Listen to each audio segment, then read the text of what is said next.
Cũng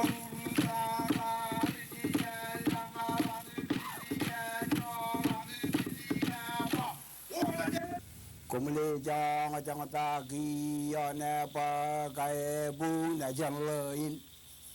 cũng lê cho trong ta ghi nè ba cái bu nè chẳng lời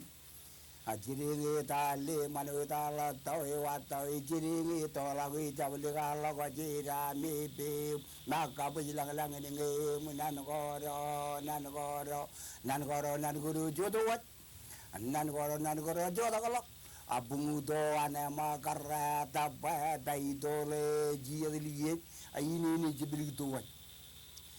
Komolan lalo to kalau pendre kageri nim jabi utang ini mikado jaran ini komla guru jela kom ruji meran ya mengenai ran kilo ini ran kai wa ini binin tanah malala biro binin jika jaga jagi janawan jika jaga jagi ini gejala itu mur mani ini matang laga dan malangir gole jibugi togi jibugi mani rai tilie lagai tilie ole agam kala jale iligi jale no to mel jana magargi majala bungi lino Amajada ane kaini ane la tagi yang takala tagira taga jone mejela batago muru yari tarwa golawi nga golawi rega jabala taga menru jokorino jokor no bigi kala go yaude gajan ligini kaben ligi jaragilona gara ini wama na jawa boje me jaraga dalago jalaro dione metoin Elipatan la kawaja itu lama tiga cini kali. Aku cara kaca nawar me jama kapalang lalu katan rally merada. Lale lain giam teriang. Lalu relang ini yang je tagiang je tagirokom lagu tergiang. Muru ya lamarein capala kemuar yang loyur lagi namai melakat jigrang ban wain ni bigari tu ya lagi lamam tu ya jawal puji kamaro lita buita ini me jigragi toni najim tog maya jimin re dal delia capala tagajani bugina jeng legi ya wa Hai mi kulit, jawa tahu diar tak, bujin nang le bukan colok, ikan mejo tu le kulit, bing le ini mengalah, gaya joni beri gaya. Ya aku kemudian jet, berjualan nalele program yang menjadi tu imjan, lawar tu menjadi tu inkia. Program ini kanan rajang capre dar mit, ikian alven magdut gain which rajwalo izin, eno tu kum kanan rong imek gaya rajwalo ikian, caban kanan. Pwede na to capre nan ko kachito to kagingan program ini email ang magdo ko kumna jiloy ijil lakun gain ko im rajber iumuntal imwanakan Robert Ramos Enterprises im kamagdo awalaban magdo gain an alele program yon meja to ilo dialin chage jubilyo yogo ko modam che jilo chodainin rainin avenu Kap Merry Christmas, all in Mingain Jimor, and the George Project King and R. Logan White here, Radham John Wood, and Karar the Radham John Wood Chuan. Hanging Alile TV, Yon Mejadoto, Emujan, Lavarato Mejadoto in Yakrangan Ian Kain, Me Eke Amiloi, Yon Mejadoto in Moda Jaganan, Leot Nan Karwain and Chabro Ro. Emujair ciduman mandi turun TV ko na jir ilo chodin rainin nganar pagdok chuan idok limo ini akal ilo magd gain wich me rago jakin rio jwat in kamana kum akarong kum kinal ben magd gain wich emujair tabari ilo chodin rainin kia ngan balik man iya ni nar TV program yon me jado do cenat kacyo mak pagdok chuan pit chen chuan yan chabda ko an pagdang Jesus ilo iyo chamlolok hiyo chojum lale mag pit kamun kap kak jong em kai do limone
Chet lelo ngar nanin kammolol ngan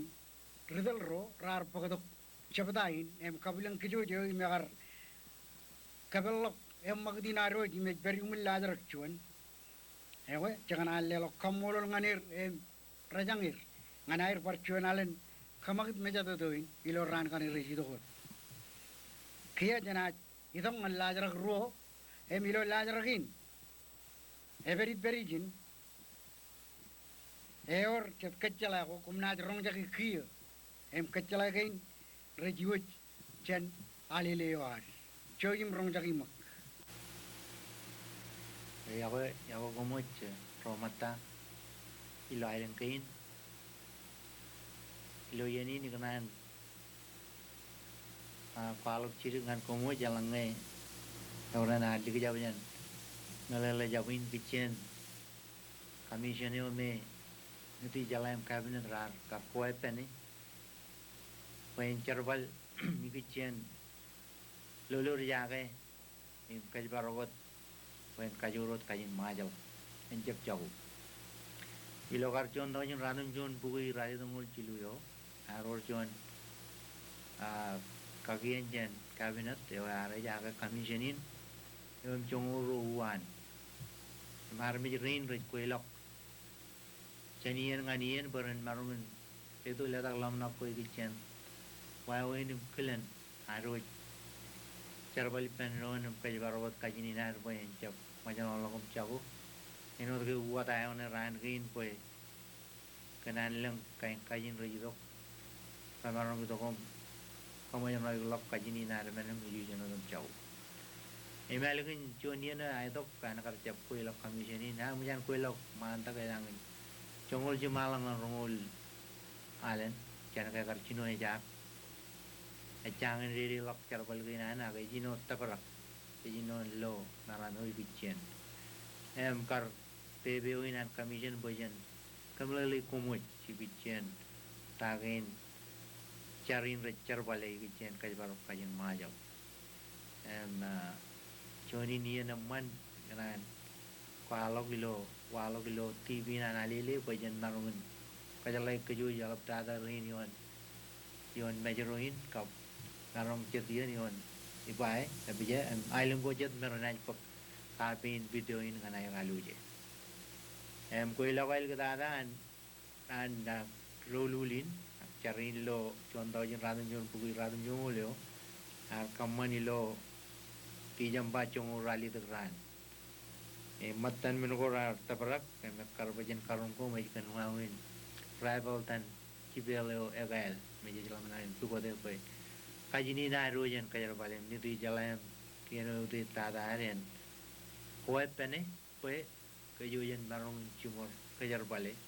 emen chokuno chuan aro kibela kajini na bayalang ngai na jen rinan cicetum chokuno chuan indem ena penan jago ena toan per kan kai cejala kalian kajar bale menelak cheno jenelak kajar bale lu ciji koi lo nri jalai lo ko dao si lo obiwan kian lo iglesia koi lo chubul mo koi mar bagi na chono wa una ro chibele menem na rebreben pen para ino dilo na chubul woran la kada gani chono wa un kajar bal chibel enaj ben chinun ngan kajurut to el tada ngai cari minini gan wa un chibel war magi akalang aja ilukun kalmal lau jan ngani mana ana ilang kajini nar cejai wina erra kan jono tuawan cibel ecolo jon kajin lalin pujin kelen cibel le kana jan rin aja mentuan perjuan kajin nam kajini nar men boy jan kade ke boyen pin aja wi wor chuanot suawan cibel me cuye erra kage kia raini ne ro kain cibel ko ralap elongo dar mi kajar bali chuan cibel nei lo Bible imro cibel nei lo tikchinere nei me egal me company University of Hawaii jadi an rumah ro ra dalam cara bale pen marung malo perjon tikchinere kal kia kar le do le da gawin an charin cibel dai an cibel ge nakkai innem aror kon hilo koila wail kita da ibailo tijam bachung rali de raneo pojen lor cibel ni lo tikchinere nei padap lamna ga wan charini rorar koilo ak chena jai ku yido dak nganar mi komo lo majalin yon mejeroin yon ebje mailum ko je delang armi ji pojen edale ami lamna kam kamlele kum taunin pojen lor cibelin emman ko an im on malak ko je tabari langani kejar balik kene kamlele kumu jawale pakami lamnak moko da janar chaga malok chon el makot kan ni jale cabinet poiran ko pene cibelo joy na lore nem ijo ina pujra gain gilo tere jawin ne bolin la awle program gainan alele lo TV malok ina marong cari to ak chonian reservoir rojet matai lo alele agilo drolulio commissioner an kajin majal me jena ayatan percun mau charloka gino ba charin lulu jaga kajin ailing kain lo ayat karugi chonian army jirin ran bolin itu ngajak chairman eo is paraino secretary on interior Mother Island affairs as chairman and commissioning nem polen jonian member inan commission in ran cerito kan TV in chenian nganian peran kamele kum kan on malakin ancer balin commission in me company moda jana chaga malo ilma ko do an nidi jala pekejojen marungan lamna ka impodi koe penenga koe pene ak parchuan wawin enamilo yeni na pujarak jina kamul ko male avenue ya ilo ini jojen lamna ko kan kajini nar em project manaru ni kanono ka kai man nidi jala ngakar wajan Lord John konin cibelo jojna cimore rai imene cibang rabi kajini nar menin wa kumpane jino mol chet kamolol eo agar puhidok kechala gain lido lida kion mejado doin karung keju je chet kechala ko ai raur laptok jair ilo aro kuki men gain punil chen peri ritoro molal tak menako im wadaki ber jar chulit im mayer aur im mol eorar ke jadi ri kum karung jadi alben milele ko chen kin mon malo kumna liga tadioer im ke bar gu chong tami marong no dan ale le im tadil chalmair cheni ngani gen hiya jan em magd mak imperiumun lajarak chilu hemijin chena jarong jagai chuan hal chen chaptawan rolulin rargron eo ilo iglisao yon ulgai chojim rong jagai magal em man manin an karera cherim chadilo iroj imray wak iglisao ilo ulga pajrong jagai ma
ilo yerin kia jijil alogar nan kam olol ngan chalib jun karain eno dami kar rong jaga imu mujin al ko air em pello gir ke e bogeto join melele ngan ke jo ke tidban krima jo kia kar yun armi rein woj e bayan kak je ke gunlat kum kari ke mol kararo em ke jin pai di kum ngan par toel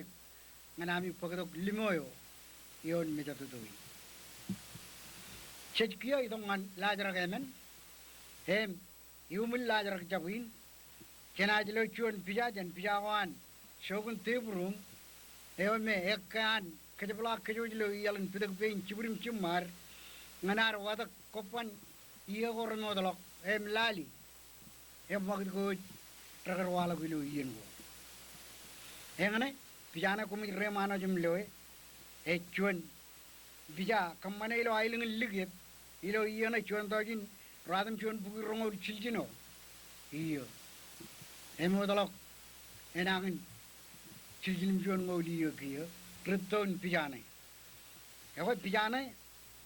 chuan pamale beri enodami remano jumloe. Irojane chijat, ilo chiane lajwa, iroj lajwa, chenailingin namrik. Karana tuan ming chuba ajrina karayo ipanne, chuan karain majid. Man chuda ki ola image kobe much, image war kabjir chuan ajri, ewa pida larruk, karana tuan buj marong, karayo jadin pida larruk edan ana. Harmich rain, eleng ro nejir rabari perraini ni mranaj le to eleng melele ko ramman. Karana ipan lajwa rayap, eleng nejin rabari perkiya. Kararo rane, lanjwa ka lijere ka parcet, raw nejir, kum marong bak melele ko ralablok ni maur galok, elang kum kanan sideramu. Ak ne pida larru, ewa karchuan ro jumbani lo eleng kane rilik. Agar cija di turun, le roj jam lebrak roj jene rilu. Eleng nejin rabari perraini. Chuani ai rech, komat, Swanesh Peter, image very clear, image cherwali lo education department, kun marong pag malala ko ipen. Karana, chuda yan mi, an puj marong, karayo jadin bida larruk, edan ana, eleng ro nejin robor perraini. Chuani ai rech, Mr. Bobo Keju, marong le dong melele ko iralla bigitchen karain chiniru. Yawa yang ada biaya na cakar kanan pejen pagatok kilo magdin nagar idok yumun ladar kemen pejen marong lo utar gen kejapala keju yinu dum jit nganar wat kopan yugo ireleng remote kia cena magd chen pijain pagatok chuan pit kakjong jong chayu munod ladar kemen pidin chuit pejakin alu dia kia chuan idok jan chuan yan chabdago ilo namrik chojim lalemo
lirik.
Video janailingin namrik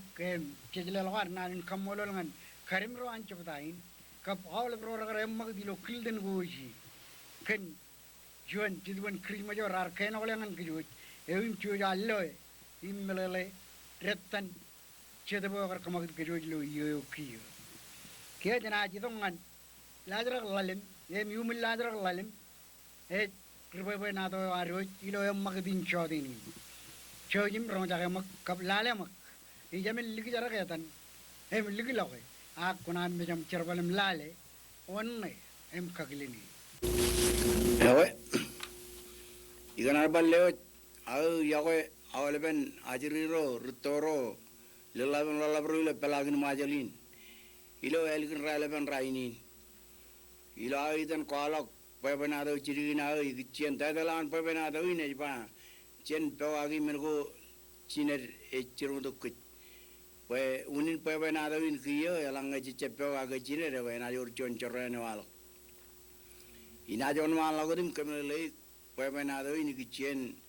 arche pewaga chiner chuan ien lella bega pleo na jine roger ber ilo ene ro kin leo agar kachir pe chinin lella be chinin ba chinoi Cina ni apa ngai, emman ka ngai bayan kapu tu jon reka matuk kejarole, ewan najui, mai ni uyimit, ewan konai kapu jon reka matuk kejampai, enala kau tu kerayo me konai pakai tu konai jirim segiyu, melang me nai kamani yang ini, ewan ya bina ilukun kadang ni bayan jabkam, ewan ya konjab awal, kau bani pugam, mai ni uyimit, ewan kau sekarang nai jibpugam. Ailu ini jarang kau jagalap, bukan ni pegam aga, mai ini ujudak cipuyan pernah kau nanti kapu tujuan, ailu ini kau mana tempat, mui lewat lilu adam lewat najin, itu lah apa apa, Cina ijiran kapu tu pacuan kecil roya kau, lagi coba likar meni nipang edal leon aja nih juta kemana ayong edal lagi coba lilu kayak bungju tuh tuh pengen alam kejatuh lo John merutan raja rabagut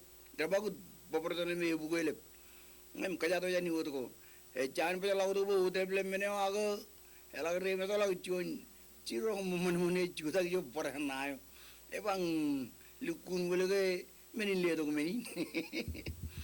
muci mugallak aja lakar kaja tay mugallak etal apa ba ayah ko kule muci liu ko tagre ayah ko tal kaja jena cabu jada yang jaga ke bacik aku jada jena ewa ngai ber bacik ko cuy aku merang ko din kamatok kujum rojino bacik oh ewa ngai kana ana amin ewa imarang wajim kamat ewa wadu kujaro tal muci jolo ko yang reo kijak ewa ko jibu be liom yang lok etal melak moyo eba jinoi jinene bangai yole joni aror kamati igar yang untuk ye ole chamin igar bangun cap kijerin bajum urin mama lari gue isure dogot nemu jaya kaja deh igar ban mon ngar kemen yang iku maule minum ci je ban ye man korbe kaji tige mo ke aku ene markam na je awal mer ko mi mer ko mani je min ko man mer ko rana yang ube jinu lelap ya ora kipa mo ja bala yo ba me juru jurano je na ba kamera permin bi na ordo kujirji mo je la wada ko joro bakkar garen wan mi tolak wan bala yo aga one dak liom lak man mi je jine ne ji da ba jine ba ngai aku dikenal kamu ngani baji yang gule mo jine ne ba oh yung we kebaja jar mayep codang larang yang ini codang larang yang ini iya nani mau tolong awin mecal celok elakar mecal laglio cipen cibarang orang nonum tu cibaru lor guit awal men ku merang aja lucu rujalam kan tabel bali lelabeng maji lelabeng gar rano kan bilale jon rane itu dia conan baji lelabeng ngtane agi min ruju tabel bali pen tele melagu di bong ejala ke yenan wada ba ejuta larang yang ini ejuta larang yang ini yenani data wai na to langa na to men ku yom jon jirong man menim jit wada ko gole wada ko jero pokoi wane ne wa pugi kanam ka wa ibugin kamat igo egle tada gi jinero mayo kaina kamani bar gi jinero kamati men ko pugila ke ole chine na gar jamma pa lo janan wada ka lo janan ke koi to la kar talin no tabal bal borane mer ramane me atan awle pen ijuin chalo merang kamane gar bigri ko bigri ne jantin ni men jo eteng men ga indra rane ojuan ela ga etal chipone ole Cina alam tu kerja mana? Ya kau ina mana agak cara kan mereka gubu baca kan ina di kani mana kan agak imarang kani kin lajir. Ya kau waktu itu kita orang pakawan mana orang tawan kecil. Ya pada liu miro pakawan. Pakawan mau tu lakukan pada waktu liu oleh Cina ibarat. Emo Cina ni cara mijak liu. Apa kau amor pebe. Jangan orang liu menurut kita kami jaga yang ni apa amor pebe orang mana lah. Juta liu juta yang larang yang ini juta yang larang yang ini nadi mau tolong wain mecal celok liom tabal bal menurut jalan mo Rio menurut jen edbun liom tabal apa ba Rio dem perijo agar jijudi ayo mujan Rio jalan menurut jen metalam tabal bal ipelio lelah beo maje lelah kagak metalam memang ada kamap aga agar cepet mergoji tawal balipen meno eluguri rebe meluguri koide an paja dalam rebe lipen pan kajari mo la dari bar baginan wada wa go chuta alok bar chuta ang larang yang ini chuta ang larang yang ini yenani ta wayoin ayana katok mergoji iyona ipelium chuan kara mamanmun dalam bugi la merana kamati be general barmang e mu e dalam kamati mergo e koralap mai yogo kijel labe e la cari adale bang laman mergo kije mata kai chinu ji e ko rai ba berjana on chulo kana be robat toar pera inaj mangalo e kana ki kamati gom bugi dom lilo kan raberjo aga e roda manga bajje lila ba jangan mai pa inaj mangaya ke lukun cece ururan punnen muka kar kerang jani menuku kon ba ya jan cipongan bung ya we ya ba jangan ba je yang tan en punnen ya ko jangan riwan ba je yang tan lamana kameli johan aga ba ya ko rane gun kajilun ye je perden ya or mu ya ba tal ma cinu ya ke ba alam menuku kijin yer ngano ipena ga echan ba jman wado le ke tro pokoi mu je yerro e dalam pokoi yanan mutolok aran mutolok ju muto yanan ru yang lok etale melag micio yanan li lagi etale melag bulan margo kacian margo ipera ni lak wayo aga yum gulang tutir melag gin moyo e ali me melag lo jir tatal aga liyo e ba yo le jino e pare e ba ko amot bebe boy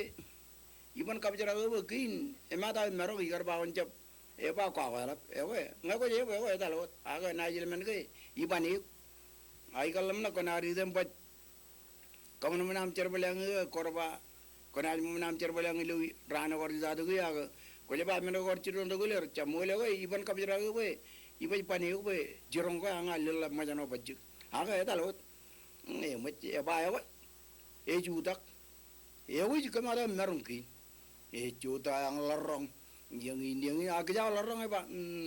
alamari puri. Aku coba unai jini coba mengai cuni wawun kerai kemana yang ini ya coba tahang lorong yang ini iya nad mau tahu wawun mecal celok mengu jim ceplal apa iya puri lak mecal celok mengu jim metal kalau yang naruh ciri lucu yang raini egar ceperan aku temen, kan? Kia, uno elap tada ido menin, jarang elok menin cium.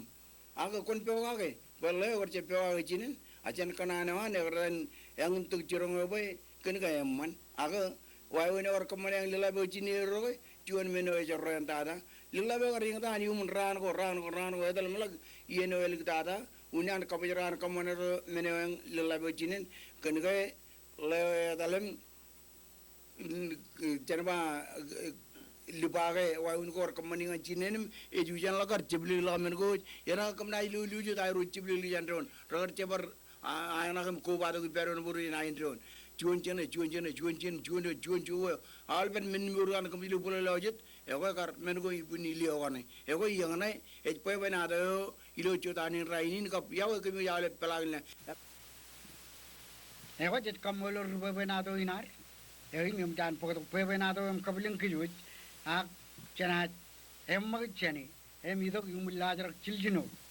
em ini orang cuan, al cen, cepatawan, riburo ilo rong, em jangan pelangan kejuj, em alin, pelin matan, cedian, al korakar, kamak itu cepatain, cen ajri roj, najri jan rong ilo, iya juga cemlok iya, cujum rong jaga ini.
Chet kam molon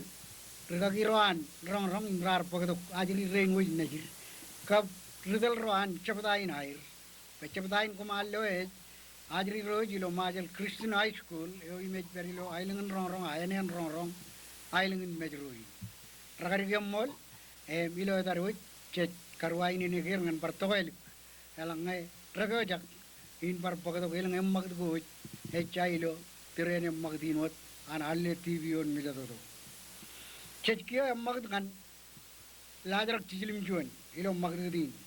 em izin yor juan chaban kan naneo ek an kanan emmak din pokongan gom eoi meji do kachida kage chan ro cherim chadir idurin belagin majelin kap ilo diudin nagi engin nana gari do kachida kage eoim cagar ligilako percuan katan ilo radio program yo a nganar kanaliji wel likun meli ewe caraj par pegeling da kiyo innane one lan pine kumkum ewe an auruk nanin I mebaraino cicet ien pajan kemele lagi eno to e jaga pat lok cuan ien kejujar cibar baram ketebar kokku baba ko aro jilo chemene yo yakel menagar chokodok a emut kajagaroni men gain wit chem mani em chulawi em kattai galok ankilar kap khene war manit ko war im kajin ko war kap chaban kanan go yar e chalap kdier khier yu mun chongo liye gain rech perodo ewe lan pine kum e chuan charwalin yaron rong a kokure chet katabar go chuan lal e gim kdoji eno di ba gari cecet ngan chamlok kan kaneu khiya pe kar katabar waro jen wo ta geleng chapda go jilo chamenenar em char me mun chongo liye gor mo dolok em chagallo purgo ji majano go ye lagi den ugadi ewe ramanim chuido on rain ewe arme ro mer galan pine kum ilalin air magi kap kokko babain kien go air magi lan pine kum e charbalin chubai a kokkure jat katabar go raur nganchual law kap chuan arme chuan puch chuan choy chuan nugun chagarik chala pe melelai lan pine kum e nagar baj ro charan tarinae elang rejilam perilo charo chuan kajin ngere errai a eja pakai rej kopan em awle ben kepela ko ancaren em pugilong ancarin chuan peren marong melele kagi em tedir chal meir no kain armi roden armi jalan pine kum egar pelileng ilo kan kaneu kiyo menger ragar wini me kan kaneu arra lan pine kum heno taro ilo to jan put go ragar itu ragar bareno ko alo kain geri me jato a ilo molio egar marong oren egar lan pine kum heno taro gallo tabrak in put go ewe chejamina to wane we nani lan pine kum me jai uj bak chikin chatiyen I joge jagarik bromach we lan pine kum ini mjan tabrak yu mun chongo liya inar mor yu mun hecha chemene na jagar mor yu mun loge eleng pur eleng chorren eleng majano eleng charada a kencher bal lan pine kum in jojina bar mor yu mun chongo liya na pero to chailo chemene na ewe rain ragal lan pine kum katabar gainan kien kap eleng ar me ror ji ko lalina air em kiene air ragar jab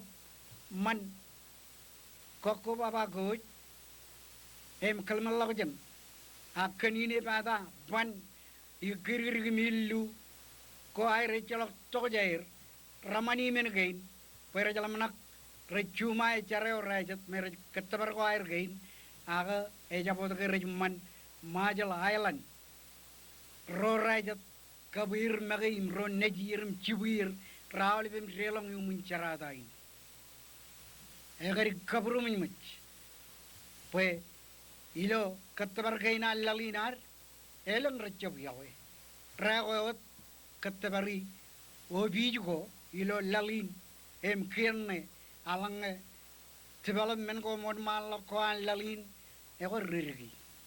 chala lale ngeren rio jalo kan kienin ilam jarwali lo barjet gen ego recap a chorena lan pine kum men kana yo kopkuri ego na jangana to jan jarwali lan pine kum jangana charata yu munchongo liyo gen rech perodo jabro mach ayana kapait ke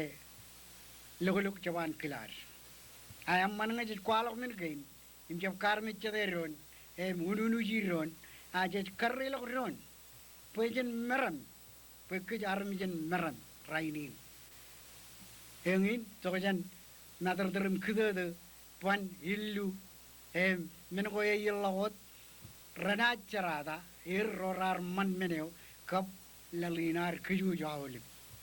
ben ko ay liglok ranaj par bunglok men gain yoir agay chabangan ro rajat imraj katabar kwan kien ewa jana mag chen chaban kanani lan bine kumgum jana ji dong ngan chuanal chen chabdawan Mr. Billish away ewer kabelok algain air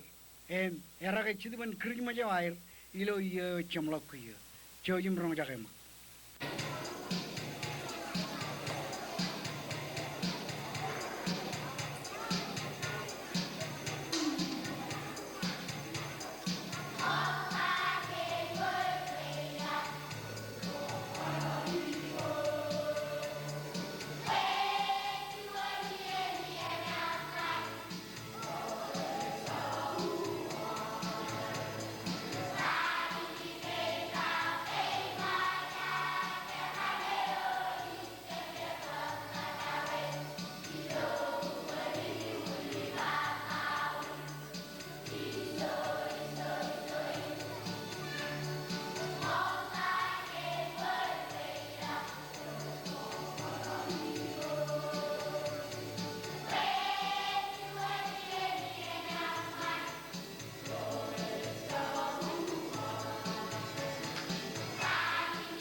chet kam molol Mr. Billish away